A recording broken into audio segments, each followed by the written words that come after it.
Vous écoutez Spoiler Alert, le débrief d'après-séance, et cette fois-ci on va parler d'une deuxième partie, c'est pas d'une 2, c'est d'une deuxième partie, de Denis Villeneuve. Alors avant d'attaquer le lourd, on va passer aux petites phrases d'accroche. Nono. Moi j'avais Épices and Love, la recette d'un bon messie. Oh, pas mal.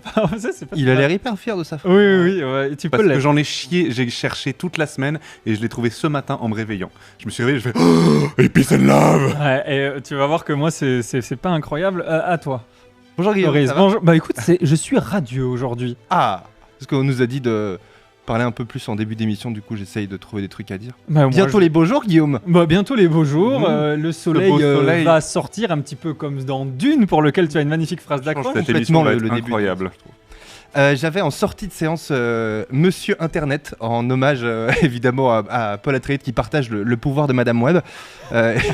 Et entre-temps, je l'ai fait évoluer vers quelque chose d'un peu plus mystérieux qui serait Blockbuster de Schrödinger. Pas mal, et pour moi c'est, à défaut d'être indigeste, le plat du chef Villeneuve manquait d'épices. Spoiler alert, l'émission qui meurt à la fin. Bon, déjà, on est allé voir ce film en IMAX. Oui. C'était une bonne séance, non? Oh, C'était putain, une oui. super séance parce que, en tout cas, pour ma part, c'est, je pense, le 10e film que je vois en IMAX et le premier qui est réellement en IMAX.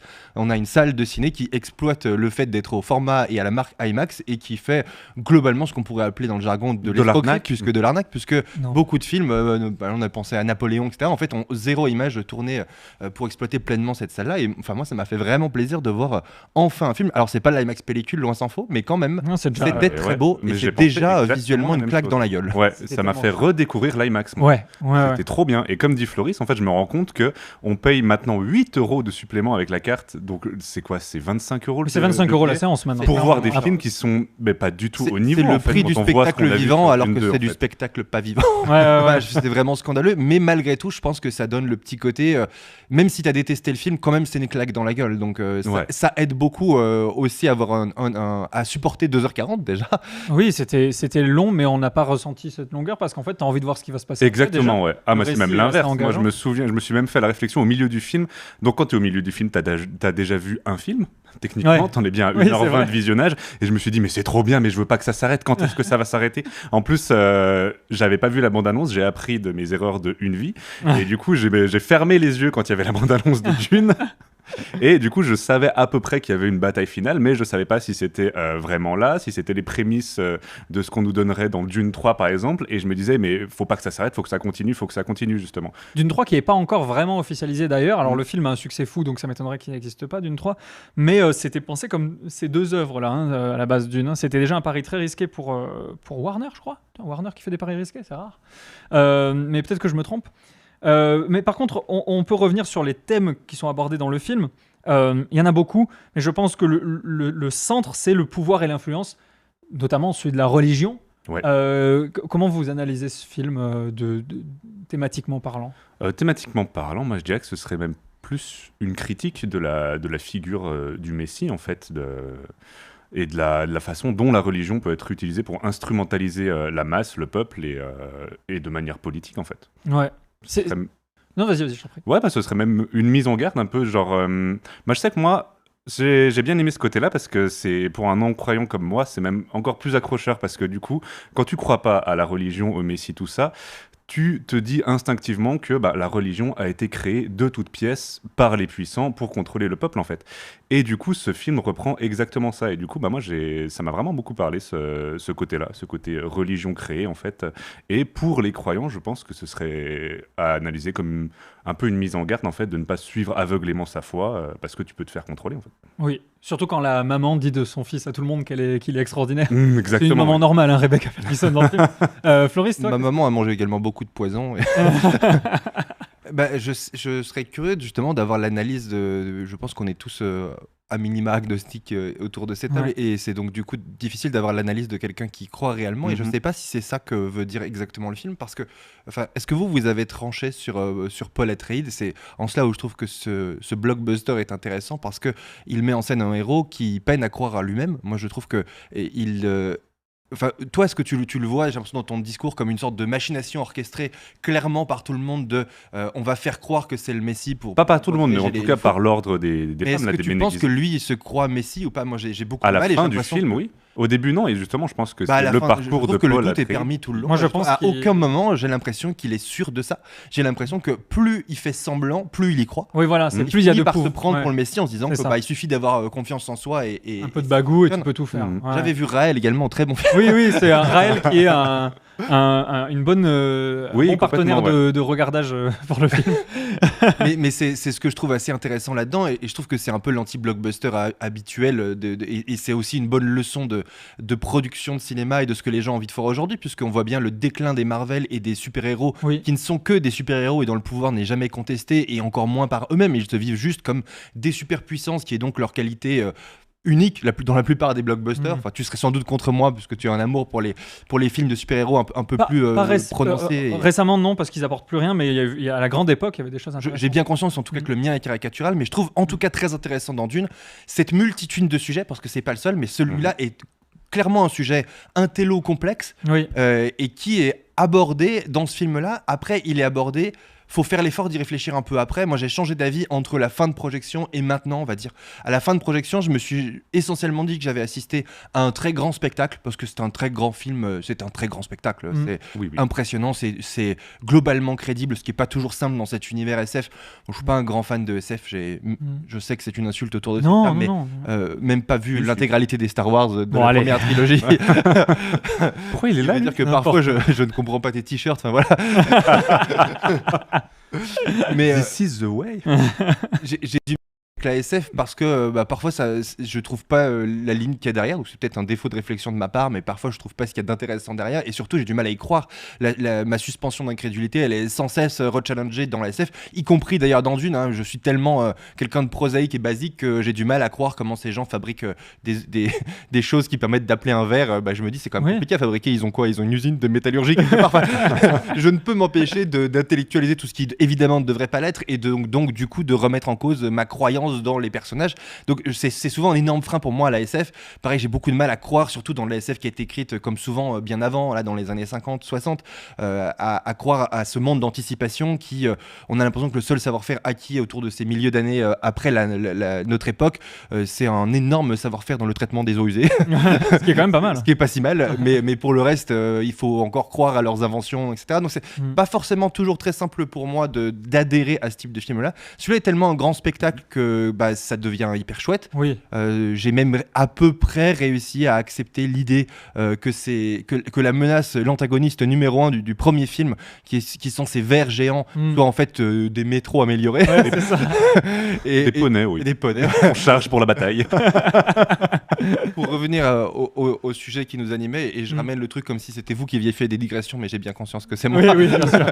Je sais même pas si Javier Bardem, dont on se fout de la gueule de son personnage à répétition. Ah, moi j'ai adoré, justement, ça a rajouté un Est-ce peu qu'il y d'humour. croit lui, ou est-ce que c'est un fin tacticien politique comme ça nous l'est presque présenté à la fin du 1? Est-ce qu'il fait semblant ou est-ce qu'il y croit Ah naïvement? non, moi je pense que le personnage, il incarnait justement l'incrédulité des croyants qui croient aveuglément à la fois. Le seul truc qui m'en fait douter, c'est que si c'est ça, ça manque quand même de subtilité. C'est pas un Ah oui, très oui, bon ça manque de personnage si subtilité, c'est ça. Et du coup, il y a une part de moi qui avait envie d'y croire en Javier Bardem un peu plus, et je me dis, est-ce que c'est pas quelqu'un qui fait tout pour protéger cette croyance dans le Messie, parce que derrière, ça permet de guider son peuple. Et ça fait naître aussi une des complexités qui rend ce film intéressant, et bien plus intéressant qu'il ne pourrait l'être. Alors sans doute grâce à l'œuvre d'Herbert derrière, mais c'est qu'il y a des antagonismes auprès des antagonistes eux-mêmes. Oui, oui, les oui. Fremen eux-mêmes ne sont pas d'accord, il y a un doute sur Tout à ce fait. sujet-là. Et le sujet de la religion, je le trouve traité beaucoup moins basiquement dont on évoquait l'esquisse au départ. C'est qu'il y a plein de gens qui doutent, et en fait, je trouve que c'est assez difficile d'avoir un avis. Est-ce que c'est bien ou est-ce que c'est pas bien? Alors, ils vont clairement vers une guerre sainte dans cette histoire. Oui, oui, ils le disent Et littéralement. Mais en Shani même temps, incarne pour se justement le défendre- personnage qui, comme tu dis, qui doute, quoi. Et moi, Chani, c'est le personnage que je préfère. Moi aussi. moi aussi. Vraiment dans Oui. ce film, je le préférais déjà dans le film 1, Alors qu'on la ce qui voyait n'est pas. pas normal. On la voyait pas du tout. C'est exact. Mais là, on le sent bien et j'ai l'impression que Hans Zimmer aussi a décidé que c'était son personnage préféré puisqu'elle a le meilleur thème, elle a Oui, tout, oui, oui. elle a la meilleure lumière, elle a vraiment tout et ça se termine sur elle. Donc c'est une de mes autres 4 fraîches était en attendant Dune 3 parce que j'ai un peu l'impression d'être bloqué. C'était un peu mon impression de sortie de séance, c'est que on nous a mis beaucoup plus d'action dans le 1 qui posait le décor. Là, ça Je envoie. trouve pas. Ah, tu trouves pas qu'il y a beaucoup d'action là? Dans le 1, on n'a pas beaucoup d'action. Oui, Ah oui. on nous a mis beaucoup plus d'action dans le 2 que dans le 1. Ah, t'as dit dans le Ah. 1, c'est pour ça. Encore l'impression d'être, mais c'est souvent dans les films à série comme ça, Mhm. coincé entre deux quoi. J'ai l'impression Mhm. de prendre le film au milieu des arcs narratifs et de le quitter encore au milieu des arcs narratifs. Et en plus, comme il y en a plein dans Dune et que tout s'entremêle, moi j'ai trouvé difficile dans ce film de savoir où ils allaient. Qu'est-ce qu'on veut me dire? Quel est le principal enjeu de ce film-là? Ouais. Mhm. Certes, tous les arcs évoluent en même temps, et il y a des nouveaux personnages, il y a un casting incroyable, etc.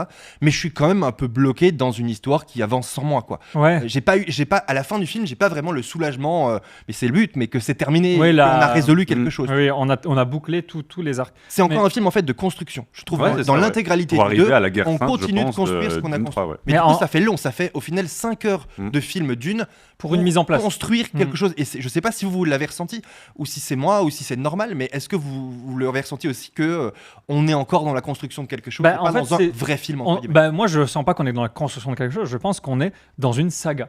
Et forcément, une Exactement, saga, d'accord. c'est des. Enfin, je veux dire, le pire des sagas, c'est quand elles se finissent. Hein. Je veux dire, on parlait de Star Mhm. Wars tout à l'heure, le 9, c'est le pire. Oui, donc mais- c'est normal. Mais c'est normal, voilà.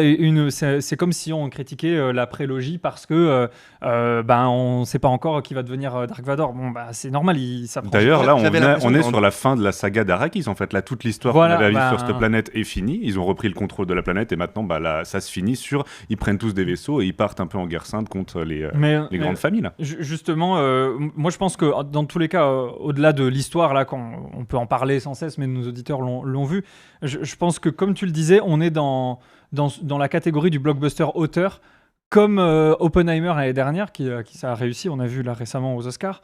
Et c'est pour ça que j'ai dit que ça manquait d'épices pour moi ce plat. Il n'y a pas ce truc que tu vas garder du film où tu vas dire ah ouais ce plan là parce qu'en fait tous les plans sont objectivement réussis, enfin la Mhm. photo on en parlera, mais Greg Fraser il a fait un travail de ouf comme d'hab, mais t'as pas ce truc où ah ouais ce plan il faisait passer ce que l'histoire racontait et un peu plus. Pour l'instant il n'y a pas ce un peu plus. Ah oui, ouais. Je sais pas comment vous l'avez ressenti, mais Je suis d'accord avec toi, mais c'est à la fois un reproche qui est un peu pute quand même, je trouve, parce que oui je sais. c'est aussi le signe que tout est quand même très réussi.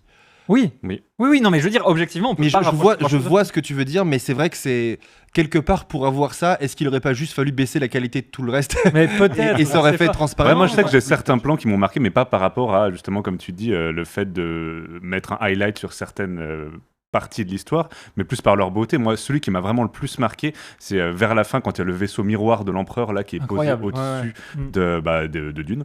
C'est incroyable, ça, ce Mm. passage-là. Avec la tempête qui arrive et qui fait péter son bouclier, là, mais ce Oui, plan c'était était stylé. magnifique, il m'a C'était- marqué. c'est vrai. C'était le plan SF, Oui, oui, le oui, plus oui. SF de la Terre. Avec la difficulté qu'on connaît de faire de la SF alors que tout a déjà été fait, on a l'impression que tout a déjà été fait. Je trouve que Dune, pour le coup, réussit cette prouesse-là de faire autre chose, en tout cas un peu différent, dans un univers graphique un peu différent. Il y a réellement des choses qu'on n'a pas vues avant et ça fait quand même plaisir. Ouais. Après, je rejoins ce que tu dis. Je sais pas si je rejoins de la même manière et si c'est exactement ça que tu veux dire, mais à titre perso, j'ai pas eu cette petite larme de parfois. Oui, Il voilà, m'a manqué exactement, ouais. dans ma palette émotionnelle parce qu'on passe par plusieurs émotions, mais clairement pas toutes. Clairement pas. Bah, c'est ce qui était un peu aussi, et je pense difficile à faire dans le film, c'est qu'ils doivent faire passer des émotions sans les larmes, parce que bah, ils en parlent dans le film. Les larmes, c'est gaspiller de l'eau, et Honnêtement, et du coup, moi, je peux gaspiller de l'eau. Je suis spectateur. oui. Je suis pas sûr que l'ambition. Mais du coup, soit est-ce que m'épargner c'est ça. facile? Non, l'ambition, c'est pas de t'épargner ça, mais du Pas coup, de c'est déguiser. pas facile de faire naître des larmes quand tu ne peux pas personne en ne pleure. montrer. Personne Oui, ne oui, je, pleure. suis- Oui, oui, je le- comprends le- parfaitement ça. Oui, oui, c'est un bon argument. L'effet de miroir. Après, qu'est-ce que je voulais dire d'intéressant? Oui, par contre, dans les trucs qu'on peut garder, c'est cette séquence en noir et blanc qui, certes, n'est pas original dans un film en couleur d'avoir une séquence en noir et blanc, mais ce qui est original, c'est la première fois que je voyais ça, c'est que c'était justifié par le récit, Oui. qu'ils soient en noir et blanc. C'est parce qu'ils ont un soleil noir et que toutes les couleurs se reflètent comme ça sur trop cette bien. planète.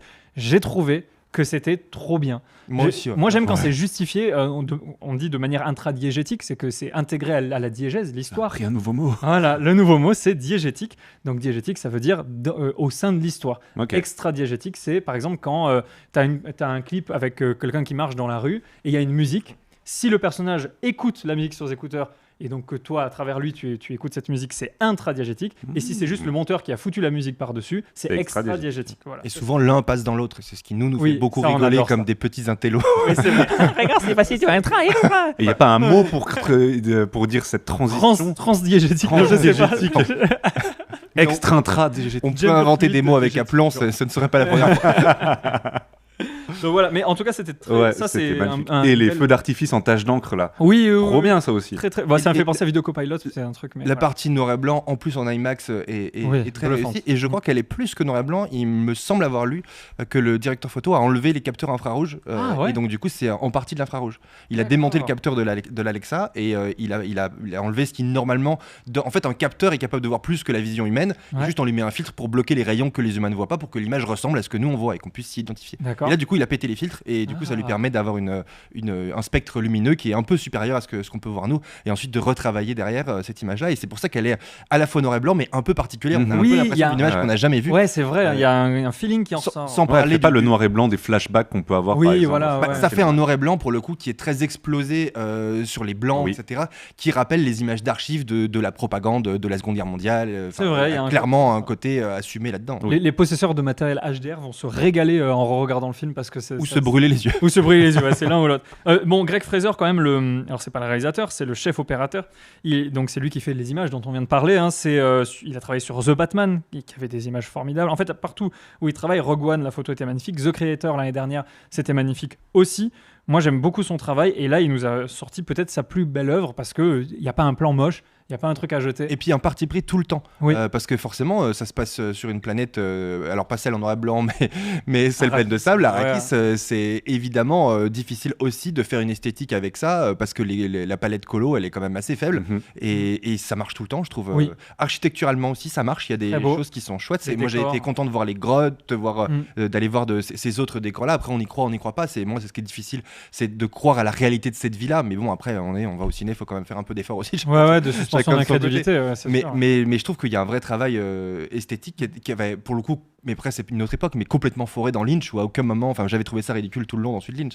Sud Lynch, il était, Mais moi je l'ai voilà. vu trop tard, enfin Ouais, il a ouais. fallu le voir au moment où Ouais. il est sorti. Moi, j'ai revu justement pour la préparation de cette chronique des extraits de Sud Lynch et en effet, voilà, il était prisonnier de son époque, prisonnier de ses producteurs qui l'ont un petit peu enfermé aussi à l'époque. On lui avait promis un total contrôle créatif et au final, c'est un peu bizarre. Bref, c'est Mais un autre ça film. donne l'impression, après peut-être qu'on dira l'inverse dans quelques années, mais que ce film-là dans 20 ans sera pas ridicule, Non, je trouve. non, il fait- Les effets, il y a...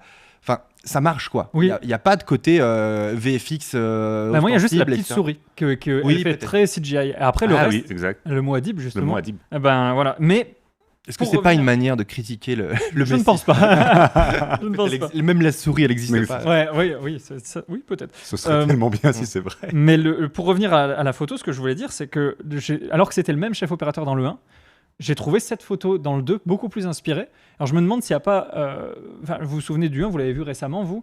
J'avais l'impression qu'on était plus sur des tons bleus dans le 1 et plus sur des tons très orange dans le 2. Et moi, je me souviens que c'était assez désaturé. Je en termes pense que d'étalons. par effet de contraste, dans le 1, il a utilisé les bleus en effet de contraste Ouais. orange, ce qui est assez logique pour créer un antagonisme au sein même de la planète. Oui, Alors que là, comme il sait en plus qu'il y a un temps avec les Harkonnen dans la partie en noir et blanc, etc., finalement, son antagonisme, il va plutôt être entre le noir et blanc et le orange, qui marche très bien. oui, voilà. Et ouais, entre d'autres planètes, puisqu'au final, la salle de contrôle, là où ils sont tous en train de regarder ce qui se passe, elle est aussi sur des noirs et blancs, donc on est plutôt Oui. dans un contraste couleur chaude et univers froid à son paroxysme. Oui, c'est vrai, ouais. Donc Ouais. je pense qu'il a peut-être eu moins besoin de faire ça. Et après, pour te rejoindre, je pense qu'ils ont vraiment très bien fait de pas tout tourner en même temps et de faire en 2 fois, parce qu'on a vraiment l'impression que dans le 1, ça se tâtait un peu, de Oui, trouver un style, oui, et ouais. que là, entre-temps, il y a eu Ah, de la ils ont vraiment réflexion, il y a eu trouvé, du ouais. temps de bosser. Je sais pas si c'est le même directeur photo, j'imagine. Oui, c'est Greg Fraser Et aussi. c'est ce que tu viens de Ouais, c'est ce que j'ai dit. Ouais. Et du coup, je pense que, mine de rien, il y a un apprentissage, il y a plein d'idées qui naissent à travers ces mois et ces années de réflexion entre les deux films qui font que la perfection se rapproche vraiment. Quoi. Pour moi, il y a un parti pris parce qu'on est plutôt sur des couleurs bleues et assez désaturées dans le premier parce qu'on est chez les Atreides et on n'est pas chez les Fremen. Et puis à partir du moment où on arrive chez eux, on a cette explosion de couleurs parce que c'est aussi le Messie qui irradie. Mais c'est logique. Comme il y a un thème musical associé au personnage, il y a un thème colorimétrique associé. C'est normal et ça nous aide aussi à nous repérer dans le récit. Hein. Et du coup, tout est tellement beau que le désert a pas l'air si hostile que ça. Ils arrêtent pas de dire justement, il faut apprendre la voix des Fremen parce que sinon tu pourras pas survivre dans le désert. Il va te tuer. Il fait trop chaud, il y a le manque d'eau. Et on l'a quand même un peu au début, quoi. Justement, le but du Messie, c'est quand même d'apprendre les usages de. Mais il apprend très très vite. Il apprend très très vite. Le problème, c'est qu'ils sont bloqués dans l'idée qu'il faut arriver à faire croire que et sa mère et lui, qui sont des étrangers total, arrivent à prendre toutes les places de pouvoir sans rien faire. Et ça, forcément, t'es obligé du coup de montrer une progression rite initiatique, en gros. Et le rite initiatique où, au final, moi, j'avais presque envie qu'il rate son expérience avec le verre. On avait envie d'un peu d'humanité là-dedans. Ça rejoint un truc que je m'étais écrit, c'est que le film, il est tellement riche, il doit raconter quand même une ascension sociale, mais pas une ascension sociale de salarié à cadre. Hein. C'est vraiment le mec, il est à la tête d'un peuple. Et en moins de 3 heures, forcément, en résulte un film qui est très... j'aurais dit protocolaire, procédurier, voilà, mécanique, voilà, c'est ça. Tu dirais que ce serait la recette d'un bon Messie? Justement, en tout cas, c'est la recette d'un film qui perd pas son temps, mais en même temps. Et c'est un film de transition. Moi, ça me laisse vraiment penser. Dans ma tête, il y a vraiment le 1, c'était vraiment. Bon, on était sorti de projection du 1, on s'était dit, c'est un film clairement pour poser les bases et on accepte l'idée que ce soit un peu plan-plan, etc. Parce que comment faire autrement dans un univers aussi riche? Ok, mais à la limite, il faut peut-être faire une série avant, tu vois, j'en sais rien, parce que c'est tellement un univers riche. Il y a ce côté-là. Et le 2, ça y est, ça va être le vrai film. Et moi, je trouve que c'est un film très réussi, mais il me reste quand même en travers de la gorge que c'est un film de transition. On a l'impression que ce qui intéresse vraiment, c'est la fameuse guerre sainte qui nous attend dans l'hypothétique 3.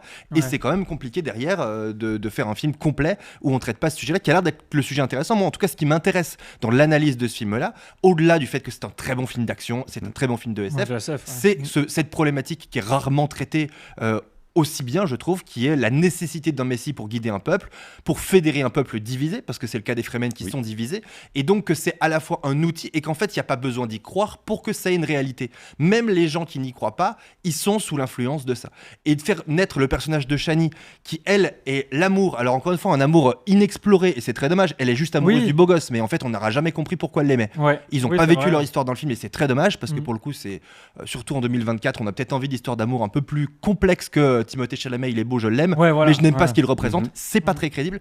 Mais malgré tout, cette histoire-là d'une femme amoureuse, mais qui en fait est à la fois trahie et en plus doute de lui depuis le début, elle est hyper intéressante. Moi, j'ai hâte de voir le 3 pour ça. On verra justement pour le 3. Ouais, je pense que le 3, il y aura un peu une espèce de rivalité du coup entre elle, Chani, et la princesse du mariage arrangé. C'est ce que ça laisse un petit peu. Alors en tout cas, entre elle et Paul, moi j'aurais dit surtout. Oui, parce que la princesse, elle est là parce que. Voilà quoi, c'est l'histoire. Mais. Je sais pas, j'ai pas lu les livres donc je saurais pas dire. Eh ben. Elle avait l'air dis-le avec aplomb et ça passera. Voilà, exactement.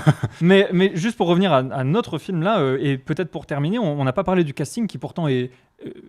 Incroyable. 4 étoiles, 5 étoiles. Moi, j'ai retenu Rebecca Ferguson. Alors, je suis dans ma période Ferguson parce que je regarde Silo. Elle est formidable. Je suis amoureux d'elle, tout ce que vous voulez. Mais n'empêche que c'est une actrice qu'ils ont su exploiter avec son physique parce qu'elle a quand même un physique, un visage en tout cas qui est assez. Avec des traits assez durs et tout. Et elle est parfaitement castée dans son rôle. Et elle est dans un espèce de duo très étonnant avec Anya Taylor-Joy qui est là pendant une scène, 15 secondes, où elle est, encore une fois, splendide parce qu'elle est splendide. Alors, il y a le physique, mais aussi ce qu'elle dégage. Pareil, quel bon choix de casting pour une future prophétesse. Je ne sais pas ce que ça va être, mais on a hâte de la voir plus tard. Denis Villeneuve lui-même a dit qu'il avait hâte de retravailler avec elle parce qu'elle adore. Mais c'est pour ça que je trouve que quand Arnaud dit fièrement qu'il n'a pas vu la bande-annonce parce qu'il s'en protège, etc., désolé, si t'as vu d'une 2, t'as vu la bande-annonce du 3. Oui. Parce qu'il y a vraiment plein de moyens. Je me suis fait spoiler. C'est vrai. Donc voilà, sur le casting, un petit mot. Moi, Butler, on n'a pas parlé de Butler. Moi je l'avais pas reconnu, vraiment. Je l'avais pas reconnu au début. Mais sa que prestation était incroyable. En plus, on l'a vu dans SNL il y a pas longtemps. Nous, on aurait dû le reconnaître. On aurait dû, j'avais pas déçu, j'ai vu SNL il était avec incroyable et j'ai adoré le duel de fin, justement. entre lui et Paul, où il n'y a pas de musique, pas de caméra qui bouge dans tous les sens. C'était vraiment d'un réalisme. Et c'était trop bien, esthétique. Parce que ce incroyable. contre-jour-là était formidable. Ah, moi, j'ai On a adoré beaucoup cette parlé scène de l'image duel. parce que c'est peut-être ce qui est le plus évident dans un film de cette envergure-là, mais le travail sur le son, moi je le trouve assez Oh là là exceptionnel. Oh là là, mais il était en 4DX pareil, ce film, hein, ça vibrait tellement. Ça utilise C'était trop bien. les infras quasiment tout le temps, Oui. et c'est là où on se rend compte aussi que parfois quand les sons, en tout cas dans notre petite salle préférée de l'IMAX qui coûte une fortune, bien souvent c'est aussi la bande son des films qui n'est peut-être pas au niveau, parce que là les infras tu les sens, le mixage est propre, enfin c'était vraiment très Je me très suis agréable. rendu compte pendant ce film justement que je prête de base pas bien attention au son et à la musique, et là ce film m'a fait comprendre que il faut y prêter Là, il attention, t'impose. parce qu'il te l'impose en même temps. Ouais, ouais. c'est ça. Et surtout, ça redonne du sens au fait d'aller au cinéma. C'est encore beaucoup trop cher, mais bon, enfin, on n'est pas là pour faire les business plans des exploitants, et j'imagine que c'est aussi difficile pour eux dans ces temps compliqués et incertains. Mais c'est vrai que pour le coup, il y a une différence énorme. Ton argument de la première émission qui est le ciné, c'est aussi bien à la maison, il marche moyen quand même dans un film comme ça. Ne serait-ce parce qu'il y a des graves que ton matériel, pour la plupart des gens, ne pourra pas restituer, et parce que le côté claque dans la gueule, il marche beaucoup mieux au cinéma quand même. Alors, le sound design est très bien, même les trucs qui vont taper sur le sable. Les pales aussi des ornithoptères. J'ai appris qu'ils les avaient fait avec des ronronnements de chats. Oh, génial. Ils ont mélangé des ronronnements de chats avec des tentes qui sont battues au vent un peu, et ça fait ce petit mais qui ronronne un peu. C'est pour ça qu'on kiffe. Et espèces d'hélicoptères libellules. J'aime beaucoup. Et puis il y a la musique de Hans Zimmer qui, alors on l'a beaucoup dit, mais c'est vrai, s'est réveillé avec celui-là, parce que je trouve que dans le 1 il était un peu en pilotage automatique. Mais ça marchait. J'avais aimé moi le fait de parce qu'Hans Zimmer, mine de rien, il est en pilotage automatique depuis 10 ans maintenant. Ouais, depuis Inception en gros, j'aurais dit. Et ça l'empêche pas de faire de temps en temps des grandes choses, mais globalement, je pense qu'il sait assez rapidement comment faire ce qu'on attend de lui sans trop s'emmerder. Et dans Dune 1, j'avais l'impression qu'il avait testé quelque chose de plus expérimental, et on le voit, nous avec Nono étant de grands fans de Hans Zimmer, on avait été voir au cinéma le concert de Live in Prague. Et ce qu'on comprend dans le concert, c'est que Hans Zimmer, il a l'air d'être un peu prisonnier de ses succès, un peu comme un groupe de rock dont le public attendrait toujours la même chose et qui a envie d'explorer d'autres univers. On comprend à la fin du concert d'Hans Zimmer que si vous me laissez faire vraiment ce que j'ai envie, alors regardez, je fais maintenant des sons beaucoup plus techno, beaucoup plus durs, et beaucoup plus déstructurés, beaucoup plus animaux presque, et qui sont forcément moins grand public. Et on sentait déjà dans le 1 qu'il avait eu envie d'explorer ça. Et là aussi, moi je le sens. Après, il y a le thème de Shania, il y a un côté plus mélodique qui arrive, mais qui est normal. Il faut bien structurer une histoire qui se construit derrière, mais il y a quand même, je pense, de sa part une envie de faire un peu autre chose. Et puis à des moments on sent qu'il y a eu la critique du 1 et ça redevient du pilotage automatique. Il y a un peu tout ce qu'Hans Zimmer sait faire. Mais ça marche, moi j'aime bien quand même. J'ai une lecture un peu moins artistique que toi, peut-être un peu plus cynique pour une fois. Je pense que depuis que Hans Zimmer est à la tête, parce qu'en gros il y a eu John Williams, ensuite il y a eu Hans Zimmer, il y a un petit qui est arrivé qui s'appelle Ludwig Göransson, et lui il est arrivé avec ces sonorités là, enfin je veux dire Hans Zimmer il fait du Ludwig Göransson dans Dune 2, et je pense qu'il s'est plutôt dit oulala, attention, il faut que je me mette à la page. Mais ce qui est marrant, parce qu'il y a un petit jeu entre les deux de mémoire. Hans Zimmer devait faire Oppenheimer, je crois, et c'est Göransson qui l'a fait, et on a vu qu'il vient d'avoir l'Oscar à ce sujet-là, et du coup effectivement je pense que cette rivalité, c'est possible qu'elle va continuer. Mais la musique comme l'art en général est un jeu d'influence, et aussi peut-être de voir que Göransson arrive à faire ce que Hans Zimmer a envie de faire, peut-être profondément. Ça fonctionne peut-être tous les deux vers le haut, normalement. Ou vers un chaos musical. Les deux. Guerre musicale. Le jour où ils font tous les deux une BO en commun, ça sera. Voilà, on va se chier dessus, comme on dit dans le milieu. La fameuse fréquence sombre. Bien évidemment. Je crois qu'on a fait le tour, là je regarde sur mes notes, mais vous avez d'autres choses? Non, moi c'est bon. Non, moi j'ai vraiment hâte de voir le 3, parce que le vrai sujet qui m'intéresse, c'est ce côté l'utilité d'un Messie et la sincérité des gens qui y croient. Je trouve que ce sujet-là est effleuré, et plus je réfléchis au film, plus j'y repense et moins j'ai de réponses. Ça paraissait assez évident en voyant le film, je me suis pas posé trop de questions, plus j'y réfléchis, plus je me dis c'est un super sujet de film, et en plus comme c'est traité dans un blockbuster, du coup c'est pas un film intello chiant, parce que ce sujet là il est pas évident à mettre en image, et là du coup avec des exemples très concrets, il y a un côté Black Mirror du Messie pour le coup, qui peut marcher vraiment dans un 3. J'ai rien lu des livres, je sais pas ce qui va en advenir, je sais pas non plus quelle est la liberté artistique de Villeneuve pour faire un peu ce qu'il veut, mais j'ai vraiment hâte. Puisqu'on est dans spoiler alert, est-ce que les gens nos nombreux viewers qui ont lu les livres ont le droit de nous spoiler dans les commentaires? Non, parce qu'on ne spoil que l'après-séance du film qu'on vient de voir. Le spoil ne doit pas être subi, il doit être choisi. Exactement. D'ailleurs, merci d'avoir choisi notre émission. Avant de se quitter, La petite note sur 5. Eh ben, notre discussion n'aura pas fait baisser ma note. Moi, ce film, j'y pensais déjà en sortant de la séance. Il rejoint vraiment la liste des films qui m'ont vraiment marqué, que j'ai adoré, que je sais que je pourrais revoir. C'est-à-dire l'intégralité des films qu'on a vus. Pas l'intégralité des films qu'on a vus. J'aurais presque tendance à baisser toutes les notes des éditions d'avant pour mettre 5 sur 5 à celui-là, qui rejoint les films qui m'ont vraiment marqué, comme Inception. Ah, moi, c'est 5 sur 5. 6 sur 5 6 sur 5, carrément. Ok, Flo. 4,5 pour moi, je trouve que c'est très réussi, mais j'ai hâte de voir le 3 qui sera, je l'espère, encore mieux. Encore une fois, c'est un film pour moi de transition, après un premier film de transition. Et je te rejoins sur la note, j'avais mis 4 au premier, je trouve que celui-ci était un peu meilleur sans transcender son propos, je le dis à chaque fois maintenant, mais c'est... Bah tu le dis quand c'est pas vrai, enfin quand ça transforme son propos. Oui voilà, ouais, en effet. Tu le dis encore justement. Voilà, et donc il n'aura pas la note suprême de ma part, ça va faire très très mal pour les Oscars l'année prochaine quand ils vont entendre notre émission, je vous le dis. Attention Denis, moi j'adore ton travail, continue comme ça, mais encore un peu plus de toi et ce sera parfait. Je vous dis, on est tout bon, voilà, j'ai donné mes conseils à un réalisateur qui ne m'écoutera jamais. À très très bientôt, à la prochaine, qu'est-ce qu'on est heureux de vivre. Ciao.